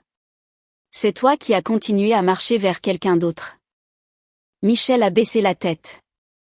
Après un long moment, il a dit, puis-je encore voir Léon? Il est adulte maintenant. Il faut lui demander. Il ne répond pas à mes appels. Alors c'est sa réponse. Michel a levé les yeux. Une véritable panique est enfin apparue dans ses yeux. Émilie, je suis son père. J'ai dit, légalement, oui. Émotionnellement, tu as laissé cette place vide bien trop longtemps. Il n'avait plus rien à dire. Après le divorce, Léon et moi avons déménagé de la maison où nous avions vécu pendant plus de 10 ans. Ce n'est pas parce que Michel a obtenu la maison. Au contraire, selon l'accord, j'ai reçu beaucoup d'actifs et j'ai même récupéré une partie des sommes importantes qu'il avait données à Olivia. C'était juste que la maison gardait trop de traces d'attente qui n'avaient abouti à rien. La lampe de l'entrée qui était restée allumée tard dans la nuit pour Michel d'innombrables fois. La table à manger qui avait accueilli trop de dîners froids. L'arrière de la porte de la chambre de Léon, qui avait encore une carte de la fête des pères collée dessus quand il était petit, la famille de 3 dessinée dessus, souriait si parfaitement. Mais en réalité, ce père était toujours hors de l'image. Le jour du déménagement, Léon s'est tenu à la porte, regardant longtemps à l'intérieur. J'ai demandé, tu as du mal à lâcher prise? Il a secoué la tête. Non, j'ai juste soudain réalisé quelque chose. Quand j'étais petit, j'ai toujours pensé que tant que papa rentrait à la maison, cet endroit était complet. Maintenant, je sais que là où tu es, c'est chez moi. J'ai reniflé, souri et lui ai donné une tape sur l'épaule. Arrête d'être si sentimental de nulle part. Va porter les cartons. Il a ri, soulevant une lourde boîte de vieux matériaux d'études. Oui, maman. Notre nouvel appartement n'était pas immense, mais il recevait une belle lumière du soleil. Près de la fenêtre du salon, j'ai placé un bureau. Léon a dit qu'à partir de maintenant, je pouvais m'y asseoir pour lire et travailler sur mes projets et que je n'avais plus besoin de faire tourner tout mon temps autour de lui. J'ai plaisanté en disant qu'il venait d'avoir 18 ans et qu'il donnait déjà des leçons à sa mère. Mais il a dit très sérieusement, tu dois avoir ta propre vie. Cette phrase m'a fait réfléchir longtemps. J'avais vraiment vécu toute mon existence uniquement en tant qu'épouse et mère. Quand la start-up de Michel échouait, j'ai quitté mon emploi pour organiser ses dossiers clients, courir à la mairie, négocier des contrats et chasser les dettes. Une fois l'entreprise stabilisée, j'ai concentré toute mon attention sur Léon. Tout le monde me félicitait d'être une excellente épouse, capable, gérant parfaitement le ménage. Mais très peu de gens me demandaient si j'étais fatiguée ou si je voulais recommencer. Après le divorce, j'ai contacté mes anciens collègues et je suis retournée à la consultation financière d'entreprise. Au début, je craignais d'avoir été trop longtemps hors du marché du travail et de ne pas pouvoir suivre. Mais une fois que j'ai commencé, j'ai réalisé que la gestion de la comptabilité initiale de l'entreprise de Michel, l'organisation d'innombrables emplois du temps et dossiers pour Léon, et la gestion de toute la logistique scolaire et domestique avaient aiguisé ma patience. Mon jugement et mes compétences d'exécution à un point extrême. Le premier projet que j'ai pris en charge a été la restructuration du flux financier d'une petite start-up. Le jour où j'ai signé le contrat, j'ai envoyé un SMS à Léon, maman est officiellement ouverte aux affaires. Il a répondu instantanément, félicitations, patronne. J'ai regardé l'écran et j'ai souri pendant très longtemps. Avant le début des cours de première année de Léon, l'université l'a invité à prendre la parole lors d'un panel d'orientation pour les étudiants de première année. Il m'a demandé si je voulais l'accompagner. Au début, je voulais dire non, craignant qu'il ne pense que je le surveillais, mais il a dit, si tu ne viens pas, je serai nerveux. Je savais qu'il me donnait une nouvelle place dans sa vie. Non pas l'épouse assise dans le public attendant seule son mari, mais une mère que son fils pouvait ouvertement et fièrement présenter au monde. Le jour du panel, Léon portait une simple chemise boutonnée et se tenait dans l'auditorium de l'université. Il avait l'air beaucoup plus détendu qu'à la remise des prix de l'État. Son visage portait la luminosité d'un jeune homme courant vers son avenir. Quelqu'un dans la foule lui a demandé, « Vous avez toujours été si discipliné. Est-ce dû à l'éducation de votre famille ?» Léon m'a regardé et a souri. C'est ma mère qui m'a appris la vraie force. La vraie force n'est pas d'endurer toutes les injustices. C'est de voir les choses clairement et de choisir quand même de vivre une bonne vie après. Des applaudissements ont retenti dans l'auditorium. J'étais assise dans la foule, les yeux brûlants. Mais je n'ai pas pleuré parce que cette fois, ni la scène ni le public n'avaient personne de manquant. Un message de Michel est arrivé un mois après la rentrée de Léon à l'université. Il a envoyé une photo. Sur la photo, il y avait la table à manger de notre ancienne maison. Dessus, il y avait un plat de côte de porc au barbecue et un gâteau avec une bougie de 18 ans. Il a écrit, « Je me suis soudainement souvenu aujourd'hui que je n'avais pas correctement célébré le 18e anniversaire de Léon avec lui. Peux-tu lui demander de rentrer à la maison pour dîner ?» J'ai tendu le téléphone à Léon. Il l'a lu, est resté silencieux un instant, puis me l'a rendu. « Maman, tu veux répondre ? Si tu ne veux pas y aller, alors nous ne répondrons pas. » Il n'a pas critiqué Michel, ni n'était en colère. Il est juste retourné organiser ses manuels. J'ai demandé, « Est-ce que ça te vexe ?» Léon y a réfléchi. Avant, oui. Maintenant, non. Pourquoi ? Parce que je sais maintenant que quand il essaie de se racheter, c'est juste pour se sentir mieux. Ce n'est pas pour moi. J'étais momentanément sans voix. Une vérité qu'il faut à beaucoup d'adultes une demi-vie pour comprendre. Il l'avait comprise à 18 ans. Le prix qu'il a payé était toutes les injustices dont son père était censé le protéger. J'ai renvoyé un SMS à Michel. Je respecte le choix de Léon. Il n'a plus répondu. Plus tard, j'ai appris par des amis communs que Michel et Olivia s'étaient violemment disputés. La raison était simple. Après le divorce de Michel, Olivia a supposé qu'il pouvait enfin assumer légitimement la responsabilité de sa vie et de celle de Maxence. Mais Michel a commencé à prendre ses distances. Il n'était plus à sa disposition, ne s'occupait plus des problèmes scolaires de Maxence et a arrêté les gros virements bancaires. Olivia a fait une scène dans son immeuble de bureau une fois. Elle l'a traité de sans cœur, disant qu'il avait gâché des années de ses attentes. Quelqu'un a demandé à Michel, quelle est exactement la relation entre vous deux ? Michel n'a pas pu répondre. Ce n'est qu'alors qu'il a réalisé que ce qu'il avait entretenu pendant 18 ans n'était pas un amour profond, mais plutôt l'illusion d'être nécessaire. Il jouait le sauveur pour Olivia et aimait être servi par moi et Léon. Mais quand j'ai cessé d'attendre et que Léon n'a plus eu besoin de lui, Olivia a commencé à exiger un titre légitime et des responsabilités concrètes. Tout le dévouement profond qu'il pensait avoir s'est révélé complètement creux. Une fois, je l'ai croisé en faisant des courses à la banque. Il avait beaucoup maigri. Des cernes sous les yeux. Quand il m'a vu, il a clairement figé. Émilie. J'ai hoché la tête. Longtemps sans te voir. Il m'a regardé, son expression compliquée. Tu as changé. J'ai souri. Changé pour le mieux. Il est resté silencieux un instant. Tu ne parlais jamais comme ça. Cette phrase à nouveau. J'ai réalisé que quand les hommes regrettent le passé d'une femme, bien des fois, ils ne regrettent pas sa douceur. Ils regrettent à quel point elle était facile à contrôler avant qu'elle ne se réveille. J'ai dit, les gens doivent finir par changer. Il a demandé, Léon va bien? Très bien. Il m'a mentionné? Je n'ai pas répondu tout de suite. En vérité, Léon ne l'évoquait que rarement. Occasionnellement, quand l'école lui demandait de remplir les contacts d'urgence, il mettait mon nom sur la première ligne et le nom de Michel sous autre. Ce n'était pas de la vengeance. C'était juste la réalité, ai-je dit. Il est occupé par sa propre vie.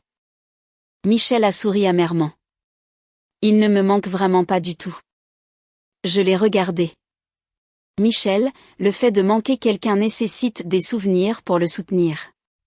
Les souvenirs que tu lui as donnés sont principalement faits d'attente et de déception. Ses yeux sont devenus rouges. Je sais que j'ai eu tort. Si cette phrase était venue il y a 10 ans, ou même 5 ans, mon cœur aurait pu s'adoucir. Mais maintenant, tombant dans mes oreilles, elle sonnait comme une lettre livrée hors saison. Le printemps était passé depuis longtemps. La graine avait déjà percé le sol et poussé seule. Elle n'avait plus besoin d'une pluie tardive.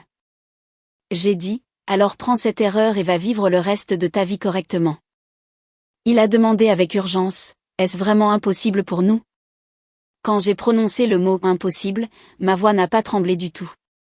Michel est resté figé comme s'il avait enfin compris une sorte de verdict final. J'ai terminé mes affaires et je suis parti. En sortant de la banque, le soleil était parfait. Les portes vitrées reflétaient mon ombre. Au début de la quarantaine, je n'étais plus jeune, mais je n'étais pas non plus un désastre. J'ai soudainement senti que le divorce ne m'avait rien fait perdre. Au lieu de cela, il m'avait permis de me retrouver après un long et épuisant drainage émotionnel. La vie a lentement avancé. Léon s'est incroyablement bien adapté à l'université. Il a rejoint une équipe de recherche étudiante et donnait occasionnellement des cours particuliers le week-end. Avec son premier salaire, il m'a acheté une écharpe en soie. La couleur était un peu vive, pas mon style habituel. Il a demandé nerveusement, c'est trop jeune pour toi? Je l'ai mise, me suis regardée dans le miroir et j'ai dit, c'est parfait. Il a dit, maman, tu peux porter des couleurs plus vives à partir de maintenant. J'ai plaisanté, tu veux dire que je m'habillais trop vieux avant? Il a secoué la tête très sérieusement. Non, avant tu pensais toujours à ce que les autres ressentaient. Maintenant, tu peux penser à toi d'abord. J'ai porté cette écharpe pendant très longtemps. Parfois, je me demandais si cette assemblée de majors de promotion n'avait pas eu lieu. Si Michel était arrivé alors ce jour-là, l'histoire aurait-elle été différente? Peut-être que Léon ne serait pas monté sur scène pour dire que son père était décédé quand il était jeune. Peut-être que j'aurais continué à endurer, utilisant des excuses comme « attends qu'il termine l'université pour tout retarder », donnant à Michel une nouvelle chance. Mais il n'y a pas de psy dans la vie. Ce jour-là, Michel est allé à la conférence parent-professeur de quelqu'un d'autre. Tout comme ses choix des 18 dernières années, il pensait qu'il serait juste un peu en retard, manquerait une partie de l'événement, et qu'il pourrait simplement acheter des fleurs et dire quelques mots gentils pour balayer tout ça sous le tapis. Mais il ne savait pas que Léon n'attendait jamais juste ce seul jour. Il attendait que son père lui tienne la main à la journée sportive de la maternelle. Attendant que son père tienne un appareil photo dans le public lors de son assemblée de première année. Attendant que son père passe la porte pile à l'heure pour son 10e anniversaire. Attendant à son chevet quand il a eu de la fièvre à 13 ans. Attendant que son père se tienne à côté de lui pour sa photo de remise de diplôme de 8e année. Attendant son père à 18 ans lors du premier grand événement marquant de sa vie pour être fier de lui juste une fois. Comme les pères des autres enfants, Michel n'a pas seulement manqué quelques moments. Il a manqué toute la vie de son fils. Un an plus tard, Léon a représenté son université au sommet national de l'innovation collégiale. L'événement se tenait localement et il m'a laissé un billet à l'avance. Quand je suis arrivé sur le site, j'ai vu une silhouette familière à l'entrée. Michel était là aussi. Il ne savait clairement pas que je viendrais. Il tenait un bouquet de fleurs, debout devant le contrôle des billets. La sécurité le bloquait parce qu'il n'avait pas d'invitation. Il a expliqué à voix basse, « Je suis le père de Léon ». Le personnel a vérifié la liste et a dit, « Mes excuses.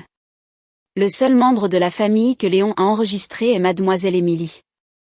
Les épaules de Michel se sont raidies. Je me suis approchée. Quand il m'a vu, un éclair d'embarras a traversé ses yeux. Émilie, peux-tu me faire entrer? Je veux juste le voir. J'ai regardé à l'intérieur de la salle. Le nom de Léon était déjà affiché sur les écrans géants. Il était sur le point de monter sur scène pour présenter son projet. Ce genre de moment était si familier, ça me faisait mal au cœur.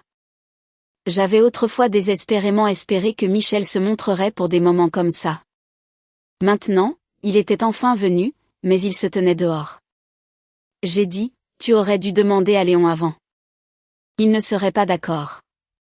Alors je ne peux pas être d'accord en son nom non plus. Michel a serré le bouquet fermement. Je veux juste me rattraper auprès de lui. Se rattraper auprès de quelqu'un ne signifie pas s'immiscer dans sa vie et exiger qu'il vous donne une chance.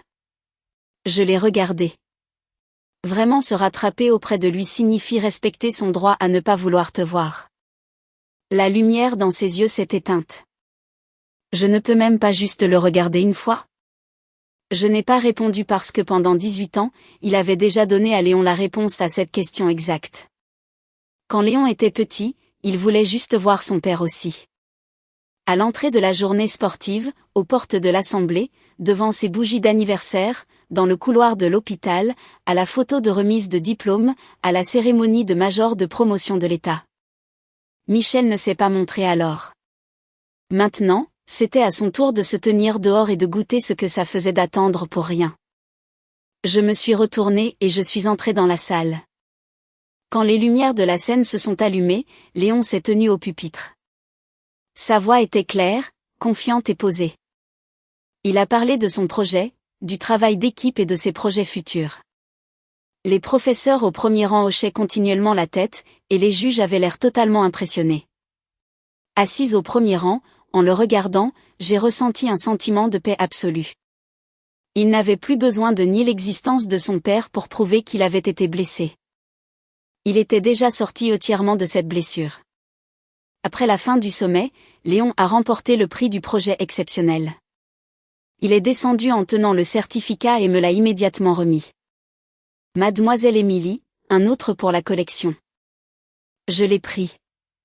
Bien sûr, je ferai faire une vitrine personnalisée pour toi à la maison. Il a ri. Ne sois pas trop dramatique. En sortant du bâtiment, Michel était toujours à l'entrée. Les fleurs commençaient à faner. Quand il a vu Léon, il a fait un pas en avant. Léon. Léon s'est arrêté. Michel l'a regardé. Sa voix était rauque. Papa est en retard aujourd'hui. Cette phrase était trop familière. Il était en retard. Il était toujours en retard. Léon l'a regardé calmement. Tu n'es pas en retard. Michel a figé. Léon a dit, tu as juste manqué ça. La couleur a disparu du visage de Michel petit à petit. Je sais que je t'ai déçu par le passé, a-t-il dit avec difficulté. Peux-tu me laisser faire partie de ta vie à partir de maintenant? Léon n'a pas répondu immédiatement. Le vent soufflait devant le bâtiment, faisant bruire le certificat dans sa main. Il a baissé les yeux, a mis le certificat dans son sac, et quand il a relevé les yeux, son expression était complètement sereine. Pas besoin. Les doigts de Michel se sont serrés. Léon, je suis ton père. Je sais, a dit Léon. C'est pourquoi je ne te déteste pas, mais je ne veux plus non plus garder une place dans ma vie pour quelqu'un qui sera toujours absent. Après avoir dit cela, il m'a pris la main. Maman, allons-y. Je n'ai pas regardé en arrière, mais je savais que Michel restait certainement exactement là où nous l'avions laissé, nous regardant nous éloigner de plus en plus. De nombreuses années plus tard, il pourrait encore réussir en affaires. Il pourrait encore vivre dans une immense maison. Les gens pourraient encore l'appeler patron ou monsieur. Mais chaque fois qu'il verrait le fils de quelqu'un d'autre dîner avec son père pendant les vacances, chaque fois qu'il verrait une photo de réunion de famille sur Facebook, chaque fois qu'il verrait un jeune sur un podium remercier ses parents, il penserait à Léon. Il penserait au garçon de 18 ans tenant un trophée à l'auditorium de l'État, disant calmement que son père était décédé il y a des années. Et il penserait à moi. L'épouse qui laissait les lumières allumées pour lui tard dans la nuit, qui a souffert pendant les jours difficiles de sa start-up, qui a continué à trouver des excuses pour expliquer ses absences à leur enfant après chaque déception. Mais y penser est inutile. La partie la plus cruelle de la vie n'est pas de n'avoir aucune chance. C'est d'avoir d'innombrables chances placées juste devant soi et de choisir de s'éloigner à chaque fois. Et Léon et moi avons finalement cessé de l'attendre. Sur le balcon de notre nouvel appartement, j'ai planté quelques pots de fleurs. Au printemps, le premier pot de jasmin a magnifiquement fleuri. Léon est rentré pour les vacances de printemps, a poussé la porte, a senti l'odeur et a dit « Maman, cet endroit ressemble de plus en plus à la maison. » J'étais dans la cuisine à faire de la soupe. Je me suis retournée et j'ai demandé « Cela ne te semblait pas la maison avant ?» Il s'est approché et a pris les bols de mes mains. « Oui, mais maintenant, cela ressemble plus à ta propre maison. » J'ai souri. Le soleil tombait sur la table à manger. La soupière bouillonnait. Il n'y avait pas d'appel manqué sur mon téléphone et pas de message me faisant attendre.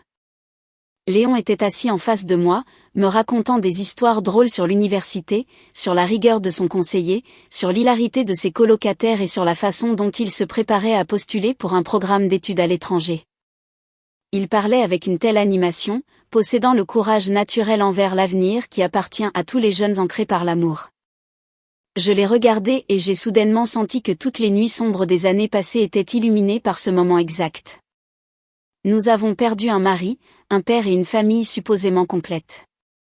Mais nous avons finalement gagné une vie qui nous appartenait vraiment. Au printemps de la 2e année après le divorce, Maître Dubois m'a contacté concernant le procès pour recouvrer les biens matrimoniaux offerts à Olivia. J'étais en train de préparer un rapport trimestriel pour un client. L'écran de mon ordinateur était rempli de chiffres. Quand Maître Dubois a appelé, j'ai pensé qu'il avait besoin de plus de documents supplémentaires. Au lieu de cela, il a ri et a dit « Émilie, félicitations. Le tribunal a confirmé nos principales demandes. Ils ont statué qu'une partie importante des transferts et des dépenses payées empiétait sur vos droits de propriété matrimoniale conjointe. Olivia doit rembourser. » J'ai tenu le téléphone, silencieuse pendant quelques secondes. « Émilie, » a demandé Maître Dubois, « tu m'écoutes? Tu n'es pas contente ?» J'ai regardé par la fenêtre les ormes en bourgeons et j'ai soudainement su décrire ce que je ressentais à ce moment-là. Gagner l'affaire était évidemment une bonne chose, mais derrière cet argent, il y avait les anniversaires manqués de Léon, la personne qui ne s'est jamais présentée devant la chambre d'hôpital, le siège vide dans le public. L'argent pouvait être partiellement récupéré, mais le temps ne le pourrait jamais.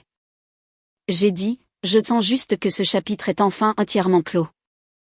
Maître Dubois a soupiré doucement. Beaucoup de gens ne réalisent qu'à ce stade qu'ils ne se battaient pas pour l'argent.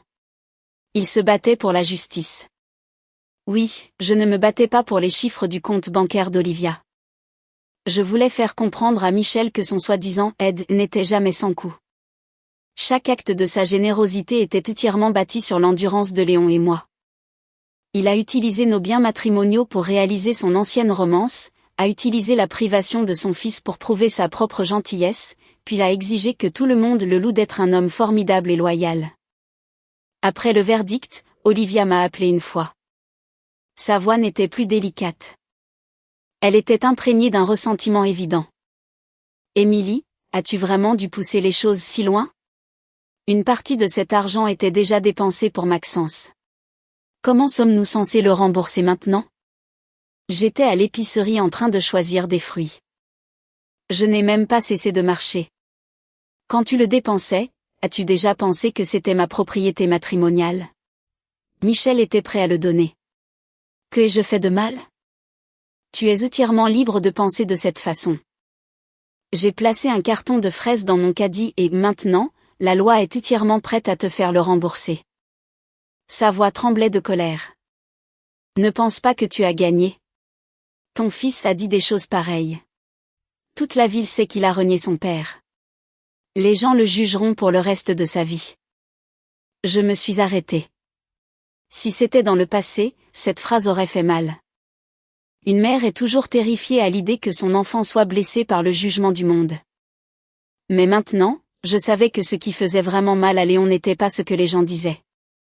C'était le fait qu'il avait clairement un père, mais qu'il était abandonné par lui maintes et maintes fois. J'ai dit, Olivia, tu ne comprends toujours pas. Léon n'est pas celui qui a perdu la face à cause de ce discours. Ceux qui ont perdu la face sont les adultes qui ont poussé un enfant au point de devoir prononcer ces mots. La ligne est devenue silencieuse.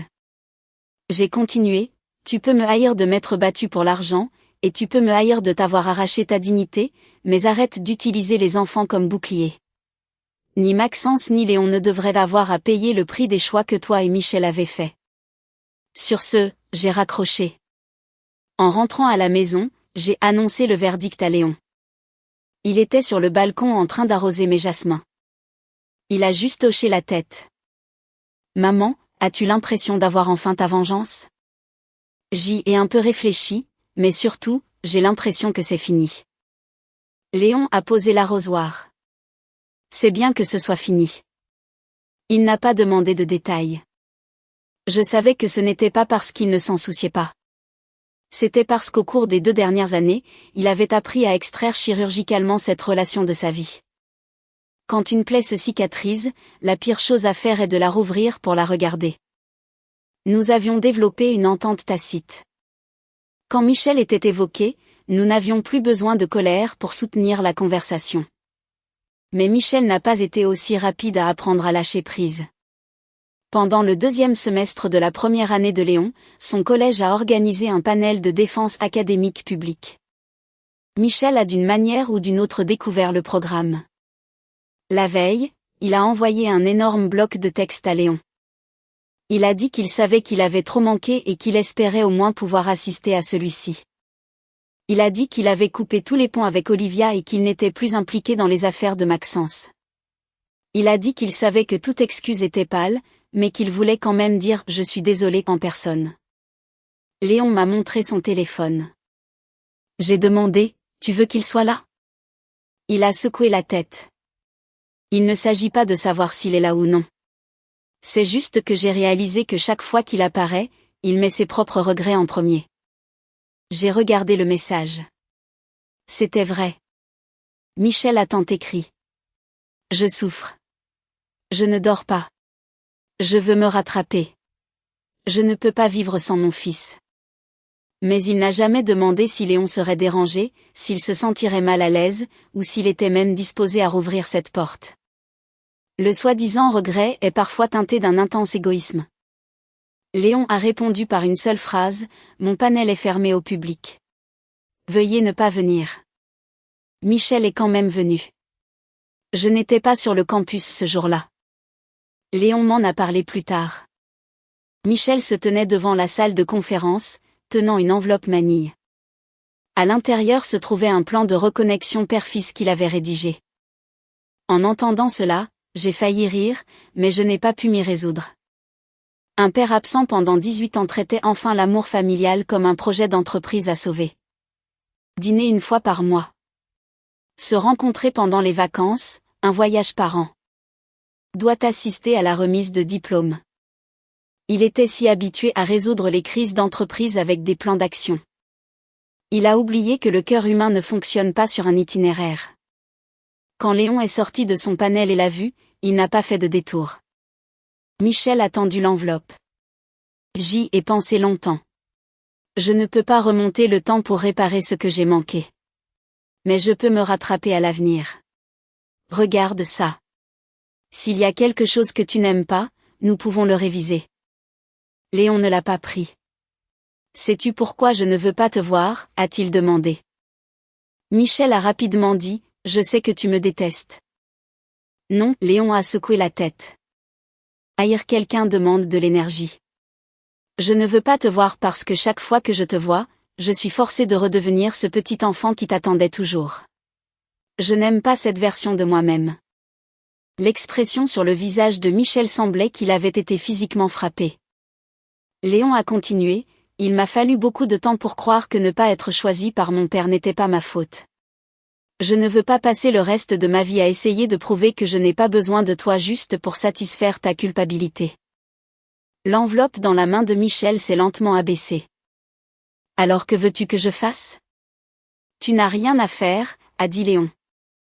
Va vivre ta propre vie et arrête de me déranger, moi et ma mère. Après ce jour, Michel est resté silencieux pendant très longtemps. J'ai pensé qu'il avait enfin compris jusqu'à la fin de l'année où j'ai reçu une lettre non signée par la poste. À l'intérieur se trouvait une vieille photo. Elle avait été prise lors de l'assemblée de remise des prix de Léon en première année. Il se tenait près de la porte de la classe, tenant son certificat, un peu perdu. Dans le coin de la photo, j'étais accroupi en train de lui ajuster sa cravate d'écolier. Mon dos semblait mince, mais mes épaules étaient incroyablement tendues. Au dos de la photo, il y avait une ligne écrite de la main de Michel. Alors, il m'attendait vraiment tout le temps ce jour-là. J'ai regardé cette phrase, ne ressentant aucune vague d'émotion, seulement un profond épuisement. Il feuilletait enfin de vieux albums photos, voyant enfin la preuve de son absence à travers le regard de quelqu'un d'autre. Mais j'avais regardé cette preuve d'innombrables fois. Chaque fois que je nettoyais les placards et trouvais des photos de Léon sans père, ça me faisait mal à nouveau. Je n'ai pas répondu. J'ai glissé la photo dans l'album d'enfance de Léon, non pas pour me remémorer Michel, mais pour nous rappeler. Nous avons été profondément blessés, mais finalement, nous n'avons pas laissé la blessure nous piéger. Juste avant Noël, la mère de Michel a été hospitalisée. Elle vieillissait et avait besoin d'une petite intervention chirurgicale. Un parent m'a appelé, parlant très prudemment. Émilie, la vieille dame n'arrête pas de parler de Léon. Comme le gamin est en vacances d'hiver, pourrais-tu lui demander de venir la voir? Quoi qu'il arrive entre les adultes, une grand-mère reste une grand-mère. Je n'ai pas immédiatement refusé. J'ai parlé à Léon et je l'ai laissé prendre sa propre décision. Il y a réfléchi toute la nuit, et le lendemain, il a dit « J'irai voir grand-mère, mais je ne reste pas dîner, et je ne parlerai de rien d'autre. » Dans la chambre d'hôpital, sa grand-mère a éclaté en sanglots dès qu'elle l'a vu. Léon est si grand maintenant. Léon a déposé un panier de fruits sur la table de nuit et a poliment demandé comment se passait sa convalescence.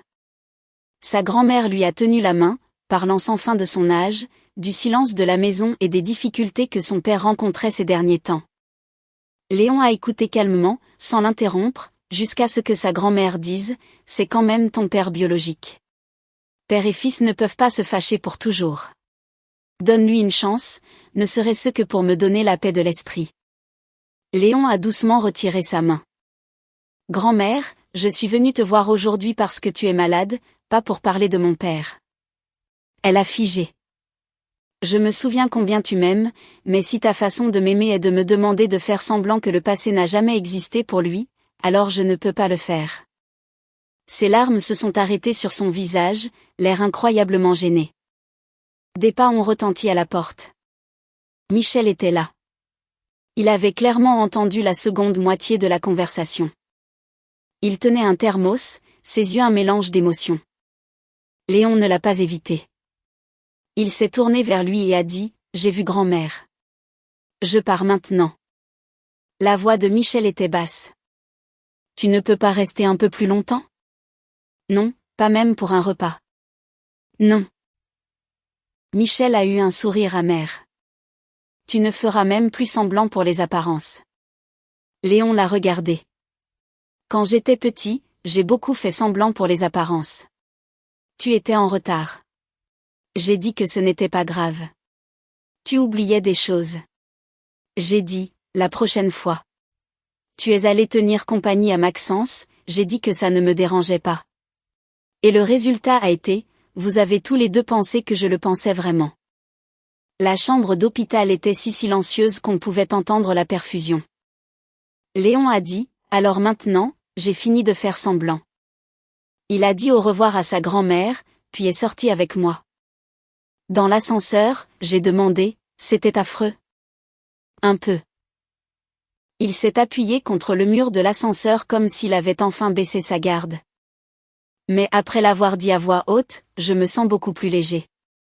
J'ai hoché la tête. Il m'a regardé. Maman, tu ne pouvais pas dire ces choses non plus, n'est-ce pas? Oui. Alors à partir de maintenant, aucun de nous ne se forcera à ravaler nos sentiments pour le bien de quelqu'un d'autre. J'ai souri et j'ai dit, d'accord. Ce soir de réveillon de Noël, nous ne sommes pas allés chez des parents. Léon était dans la cuisine à m'aider à faire des biscuits. Ses talents de décorateur ne s'étaient pas améliorés du tout. J'ai ri et je lui ai dit que son glaçage était un désordre. Il a rétorqué, les étudiants en sciences ne sont pas responsables de la présentation esthétique des produits de boulangerie. Des films de vacances passaient à la télévision et dehors, les lumières du quartier scintillaient. Mon téléphone a vibré. C'était un SMS de Michel. Joyeux Noël. J'ai toujours pensé que la maison serait là chaque année. Je sais enfin aujourd'hui que certaines portes, une fois fermées, ne peuvent jamais être rouvertes. Je l'ai lu et n'ai pas répondu. Léon a demandé, c'était lui? J'ai dit, tu veux répondre? J'ai secoué la tête. Non. Léon a placé un bonhomme en pain d'épices terriblement déformé sur la plaque de cuisson. Alors mettons-les au four. Quand le minuteur a sonné et que l'odeur de cannelle a rempli l'air, je me suis soudainement souvenu d'un réveillon de Noël d'il y a de nombreuses années. Léon et moi étions assis à la table à manger à attendre Michel, exactement comme cela. À l'époque, j'étais terrifiée que mon enfant soit déçu. Terrifiée que le mariage ait l'air laid, terrifiée que les gens me jugent, terrifiée que si je lâchais prise, je n'aurais plus rien. Mais maintenant, je savais que lâcher prise de quelqu'un qui refusait de faire demi-tour ne vous faisait pas tomber. Au contraire, j'avais enfin trouvé un terrain solide. L'année où Léon a obtenu son diplôme universitaire, il a de nouveau été choisi comme major de promotion. Cette fois, il m'a demandé à l'avance, « Maman, qu'est-ce que tu veux que je dise ?» J'ajustais le col de sa toge de diplômé. J'ai dit, « Dis ce que tu veux dire. » Il a réfléchi. Je te remercierai probablement. Ça marche. Et je pourrais mentionner le passé. Mes mains se sont arrêtées. Léon a immédiatement ajouté, si tu ne veux pas, je n'en parlerai pas. J'ai regardé le jeune homme qui se tenait devant moi. Ses yeux étaient clairs, son ton doux. Il savait comment considérer les sentiments des autres en premier, mais il ne supprimait plus les siens. J'ai soudainement senti que nous avions tous les deux enfin entièrement sorti du passé. Sortir ne signifie pas ne plus jamais en parler. Cela signifie que lorsque tu en parles, cela ne te ramène plus dans l'abîme. J'ai dit, tu peux en parler. C'est aussi ta vie.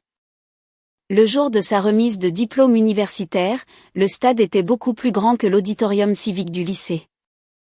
Il y a 4 ans, j'étais assise dans le public, regardant un Léon de 18 ans utiliser la phrase « Mon père est décédé » pour mettre fin à son attente sans fin. 4 ans plus tard, j'étais assise dans le stade universitaire, le regardant, à 22 ans, monter sur scène. Ses yeux étaient brillants et inébranlables. Il a dit, « Beaucoup de gens me demandent quelle a été la force motrice la plus importante pendant mon éducation. Je pensais autrefois que c'était un talent naturel, la discipline ou un refus de perdre. Plus tard, j'ai réalisé que c'était le fait d'être férocement, inconditionnellement aimé par une seule personne. » Il a regardé vers moi. Ma mère nous a fait traverser de nombreux jours incroyablement difficiles toute seule. Elle n'a pas laissé ses griefs se transformer en ressentiment, et elle n'a pas laissé ses déceptions se transformer en désir de me contrôler.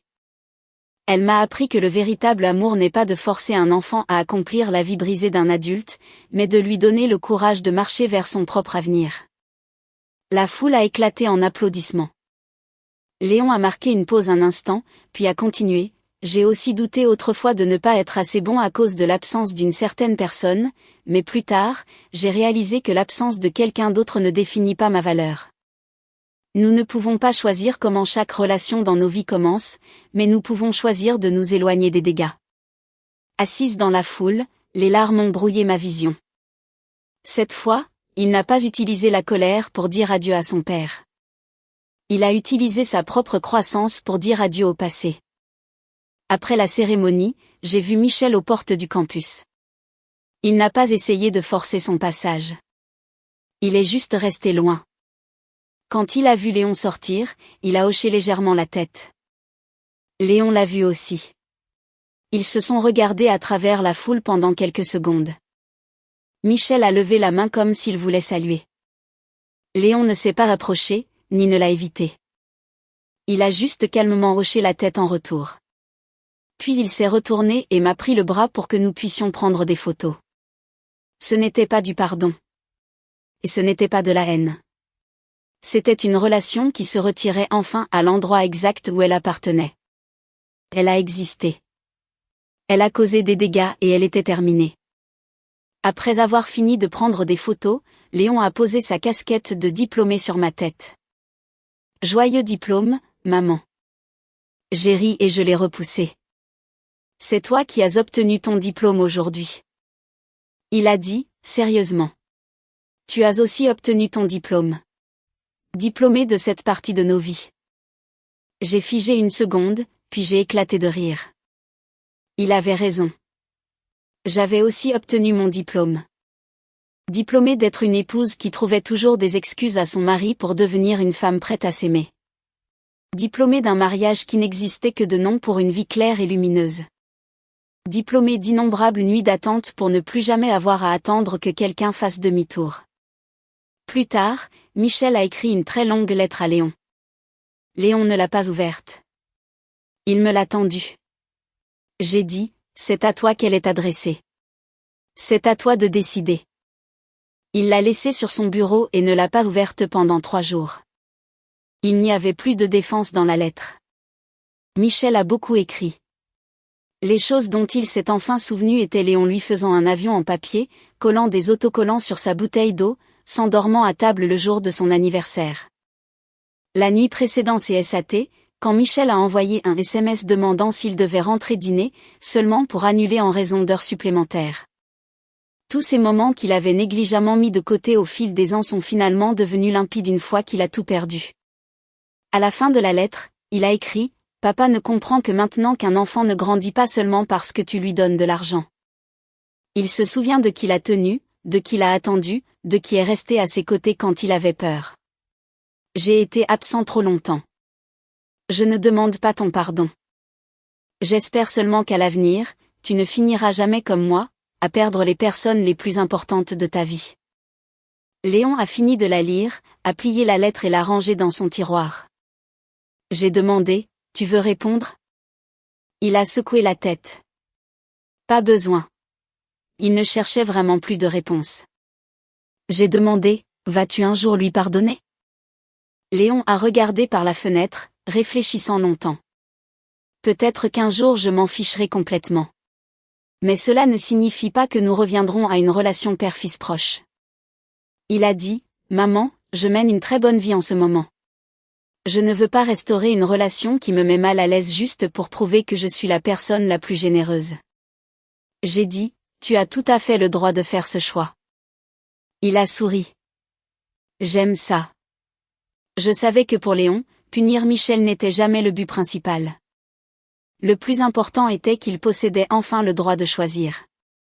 Quand il était petit, il ne pouvait pas choisir si son père se montrait. Il ne pouvait pas choisir si la déception se produisait. Il ne pouvait qu'accepter passivement déception après déception. Maintenant, il pouvait enfin décider qui était autorisé à entrer dans sa vie et qui devait rester dehors, et moi aussi. Quelques années plus tard, mon travail de consultante s'est stabilisé et j'ai ouvert un petit cabinet de comptabilité avec un associé. Le jour de l'ouverture, Léon a pris un jour de congé pour revenir et m'a apporté des fleurs. La carte disait, souhaitant à mademoiselle Émilie un avenir brillamment réussi. Je l'ai taquiné, seulement un avenir réussi, pas de romance? Il a ri. La romance, c'est bien aussi, mais ils devront d'abord passer par moi. Je lui ai tapoté la tête. Tu es bien trop autoritaire. Ce soir-là, j'ai invité quelques amis à dîner. Pendant le repas, quelqu'un a demandé, Émilie, en y repensant maintenant, as-tu l'impression d'avoir divorcé trop tard? J'ai tenu mon verre et j'y ai réfléchi. Oui, mais je ne le regrette pas entièrement. Tout le monde m'a regardé.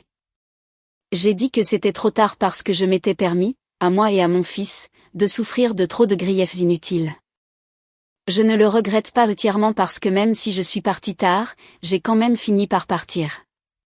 Beaucoup de gens restent piégés dans une relation non pas parce qu'ils ne savent pas que ça fait mal, mais parce qu'ils pensent que si ça fait mal assez longtemps, cela devient juste leur destin. Je voulais juste prouver qu'on peut réécrire son destin. Léon s'est assis à côté de moi et a doucement trinqué son verre au mien. Le son cristallin des verres m'a soudainement rappelé les applaudissements dans l'auditorium toutes ces années auparavant. Ce jour-là, tout le monde pensait que le point culminant de l'histoire était le fils reniant publiquement son père. Mais ce n'était pas le cas. Le véritable point culminant était tout ce qui s'est passé après. Je n'ai plus jamais couvert Michel. Je n'ai plus jamais caché les blessures de mon enfant derrière l'excuse de garder les affaires de famille privées. Je n'ai plus jamais utilisé l'illusion d'un mariage intact pour masquer l'absence totale d'amour paternel. Je me suis enfin levée et j'ai dit assez à la personne qui avait été absente trop longtemps. La rupture de certaines familles ne commence pas avec le divorce. Elle se brise bien plus tôt, chaque fois que quelqu'un est abandonné. Chaque fois qu'il est ignoré, chaque fois que l'espoir d'un enfant est brisé. Le divorce n'est que le balayage des morceaux de verre brisés pour que la lumière du soleil puisse enfin revenir. Aujourd'hui, si quelqu'un me demande si Michel le regrette, je dirais oui, il le regrette. Mais le regret n'est pas une clé universelle. Il ne peut pas ouvrir des portes qui ont été définitivement fermées. Si quelqu'un me demande si Léon a pardonné à son père, je dirais qu'il ne le déteste plus. Mais l'absence de haine n'est pas une invitation. Cela ne signifie pas que la personne qui était absente peut récupérer son ancienne place.